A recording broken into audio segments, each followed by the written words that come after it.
Wildfire site here in the community of Tantallon in the Halifax Regional Municipality. My name is Dave Meldrum. I'm a Deputy Chief with Halifax Regional Fire and Emergency. With me today is David Steeves, a Forest Resources Technician with the Nova Scotia Department of Natural Resources and Renewables. We also have Councillor Pam Lovelace here, and the Councillor is willing to speak to media briefly today. So again, thank you for coming. On behalf of Halifax Regional Fire and Emergency, I offer this update. Today is a good day. By now you may have heard that the incident commander on this scene has declared this fire under control, and that is absolutely fantastic news. That is part of the series of events that has enabled the city to open additional neighborhoods to be reoccupied today. So we're very, very happy about that. It's important to understand that this does not mean this fire is out, and David Steeves will provide more details on exactly what that means. Halifax Regional Fire and Emergency was active on scene again today. In this weather conditions, we had 3 tankers, 3 engines, and a handful of utility vehicles. We had approximately 30 firefighters working hard again today. There's still a lot of hot spots in the woods that can be detected by firefighters. And there's also a very large amount of equipment that requires retrieval and movement and redistribution. So there's a lot of work going on at this scene. As this rain continues, we're going to keep working in it. This is good news for our residents, and we're very, very happy that some folks have returned to their homes. We're also working with the understanding that we know others are still remaining to come home, and we wait for that day. David. Good afternoon, everyone. My name is David Steeves. I'm a technician of Forest Resources from the Nova Scotia Department of Natural Resources. As Chief Meldrum alluded to, this fire is now considered under control.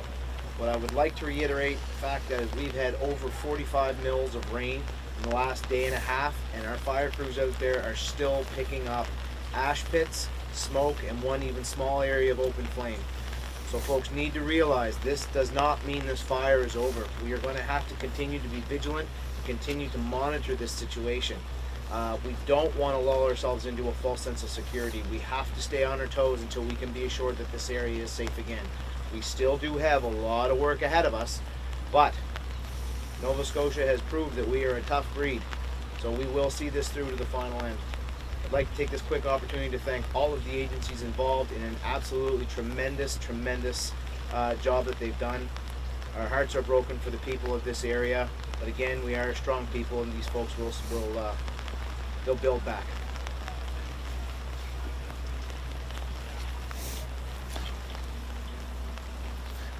Would you like to say something now, and then we'll take questions? Can do questions. Sure. Are there any questions, folks? Yeah. Where are the sort of flames still popping up, the hot spots? In what area, neighborhoods is this happening? Okay. It moves, of course, it's variable. I know firefighters from our municipality have come back. They've talked to me about doing a lot of work in the Westwood Hills area for hot spots, in the area where the Bell transmission towers are as well. They've got a lot of hose stretched out there. But it's really, it can be all over the place. And as you know, a certain area starts to show a little bit of smoke and you start to get some odors in the field, and you dig down and they detect, yes, believe it or not, even now, 1 to 2 feet below ground, you can find embers, you can find dry soil. David, would you add to that? Absolutely. So the fuel typing in this area is what we call a mixed wood. Obviously, that's a mixed wood of hardwood and softwood, but there's a greater percentage of softwood in this type of forest cover. That being said, conifers create almost like an umbrella in the woods. So in places that we refer to as rain shadows, the conifers create almost like an umbrella, restricting the amount of water that gets into the soil. So it takes an extensive amount of water to come off of those trees and penetrate into the soil. So it does happen, it just takes a little longer in softwood forests. Like I said, we will get there. It's just going to take time and a little bit of patience. I have a question. You've spoken about structures and homes that are destroyed. I was wondering at this point, do you have any idea of how many homes are damaged? And when people go home to their homes that weren't burned to the ground, what can they expect to see when they go home? Sure. So again, the numbers that we have available continue to be 200 properties that show damage, approximately, and 150 of which would be homes. As people go home, they're going to see a lot of things that are going to affect them quite a lot. This fire and these wildfires across Canada, when they hit urban or urban interface areas, the random nature of the destruction is quite startling. You know, a property can be totally destroyed and the neighbor close to them can have no damage or little damage, like melted siding, which is very, very common. Our residents are going to see a lot of things, a lot of difficult things to see. They'll see properties which are simply nothing but foundations at this time. They'll see outbuildings that are destroyed, you know, garages and sheds. They'll see vehicles which are destroyed or damaged. Then they'll see properties where there's melted siding, as I said, and some may encounter conditions where they'll see their property and they'll see a hole on the exterior of the property.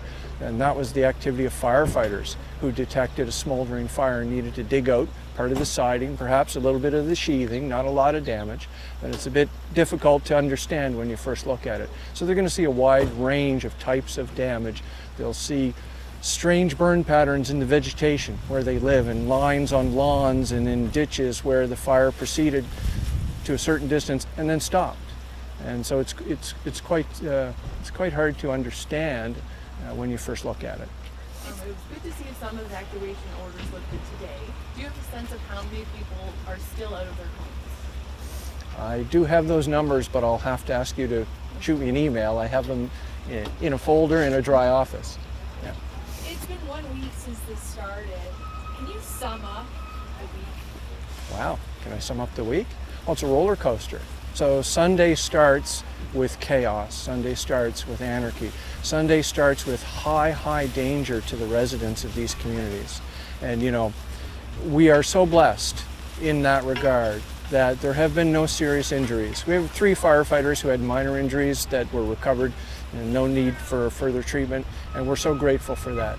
We are so grateful that our residents, we have not had a report of any injuries, any persons, and certainly any fatalities to this date, and that's important. But certainly it was terrifying. Our municipality has not seen a fire on this scale in our recent memory. So this is where we start, and we start into Sunday night where there's high levels of apprehension, and we don't know where this fire is moving and how fast. And then the first half of the week, we see increasingly severe fire weather conditions. So we see more risk, we see spread, we see folks out of their homes, clouds of smoke, and I think we all remember Wednesday. And Wednesday was where there were high fire behavior here in this community, but also in other communities across the Halifax Regional Municipality. And that stretched our resources in a way that we haven't seen, again, in recent memory. And then the rain. And here we are in the rain, and we're grateful for it. But even the rain can be confusing. Why isn't this problem over? This problem's not going to be over, not for several days yet. It's going to take us more time to dig out what's left of that fire. And it's going to take our municipality time to make these neighborhoods safe so our people can get back to where they belong and be back home safely. There's a lot of work ahead. Roads and water and soil quality issues and what to do with garbage and food that's spoiled. We have to finish our fire investigation. There's so much to do, and homeowners who now will work with their insurance companies and others to try to bring their properties back to something like they were before. So it's quite a week. But in terms of a threat, is it safe to say that the communities are out of the woods, at least this one? Yeah, well, we feel, and the incident commander said the fire risk today is very, very low. Right? Risk of spreading fire today is very low, but the fire's not out. We can't just leave, right? We can't just walk away.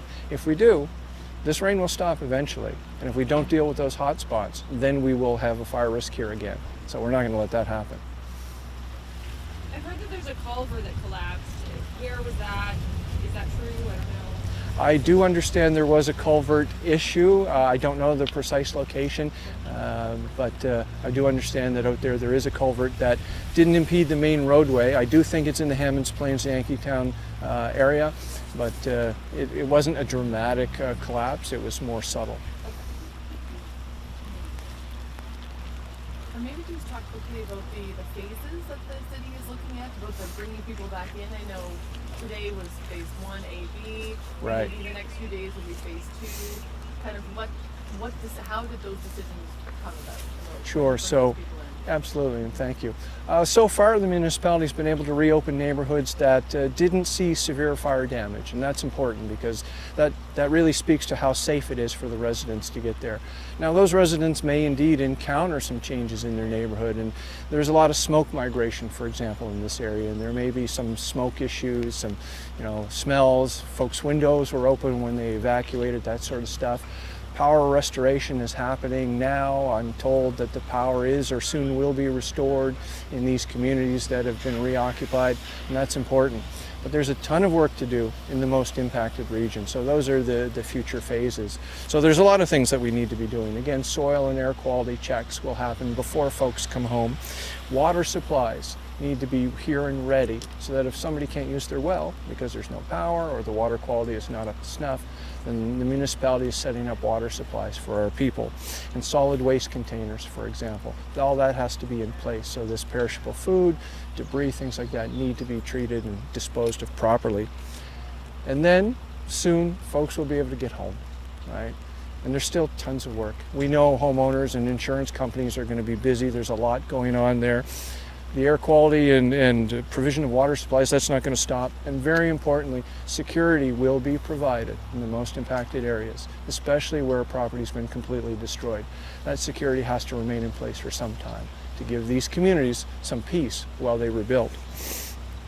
And all contractors who are coming here for legitimate purposes will be vetted, and they will require to have identification before they can enter. So, if you don't live here, folks, let's get this clear. And you don't have ID with an address in these communities, you won't be coming in here. Are there any further questions? I invite Councillor Lovelace. Deputy, can you, yes. if you don't mind putting the... Oh, sure thing.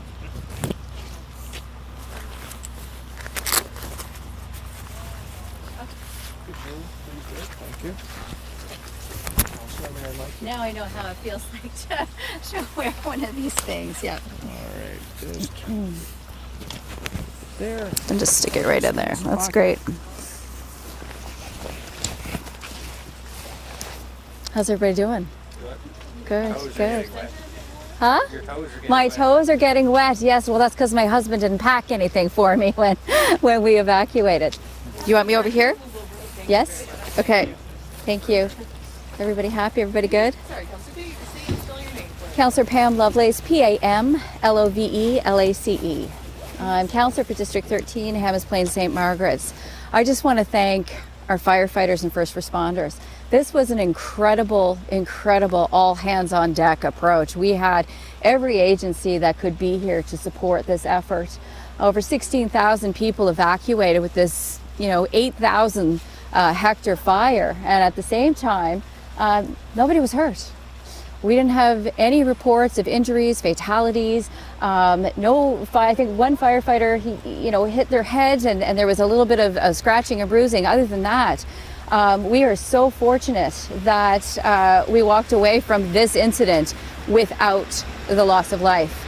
We have lost homes, and those homes contained, some of them businesses for people. They contained memorabilia of ones that they've lost throughout their life, and important things for their children, and important memories. But we will rebuild. We will support those who need help here in the community. The community is already coming together to make sure that no one is left behind, that we will do everything we can as a community to come back together again. And we're strong, as Dave Steeves said. We are strong because we care so much about our community. And I'm very grateful for all of the work that has gone into this to ensure that not only today that we get this fire contained, but that we also move forward to ensure people can evacuate quickly and safely, and more evacuation routes and more community connector roads will be built to ensure that the municipality holds up this very, very important reality, which is that we don't want a loss of life in a major wildfire ever. We may have another wildfire again, but we will be better prepared, and we will ensure that everyone has what they need at the end of this. And again, I just want to thank our firefighters and our first responders who did an incredible job throughout this very, very difficult week. And to our residents, for those who have been able to come home, welcome home. And for those who have not yet been able to come home, please be patient. We're almost there. We'll be there soon. And for those who are rebuilding, we have lots of supports in place. Insurance companies are working hard. And again, for those who need support, please reach out. We want you to be well and to take care of yourselves and to take care of each other. This has been a very traumatic time for our residents. Just wondering, Councillor, what will that process look like as the city deciding where new emergency exits go in? Are there communities that are on your list? Yeah, there's communities on our list already here in Upper Tantallon, Hammonds Plains. We know that our fire chief and our emergency responders have made it very clear that there are communities that need these. Our chief administrative officer has taken this very seriously, and in the coming days, coming weeks, we'll be working forward to ensure that those access routes are there and available when needed. You were at the Canada Game Centre earlier. Can you walk us through or share with us a little bit about what people were learning inside? We heard that they were learning the details of their houses. How did that work? So the Canada Game Centre was open today again to make sure that folks had the opportunity to learn about their home. They met with staff to understand if their home was damaged, if it had been completely destroyed, or if it was okay. And so each family was welcomed in to speak with a staff person, understand what resources were available, and ensure that they were aware of the insurance agents that were there also available to speak with folks, and mental health support and public health support as well.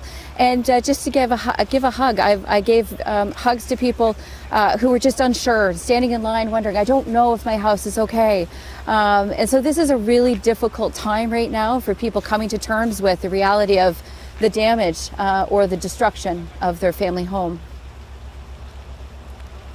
We good? Okay.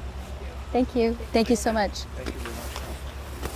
Thanks, Dave. You want? I'll take that. Yeah, you take that. I'll take the mic. He's a rock star, isn't he? Huh? Dave, you're a rock star too. Dave time two. Thank you very much. The true rock stars are our residents and all the first responders, police, ground search and rescue, emergency management, firefighters, and many, many others. And I just want to put a shout out to the team here at the St. Margaret's Recreation Center. Wow, they're incredible. This is the last scheduled scrum for this site, and I do want to say thank you to our journalist colleagues for carrying these important information items and stories to the residents. I know from what they have told me how important it is for them to hear what's going on, and your work in making that happen is appreciated.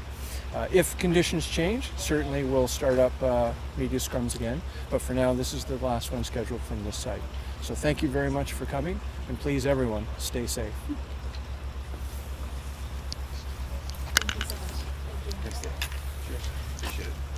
Keep raining.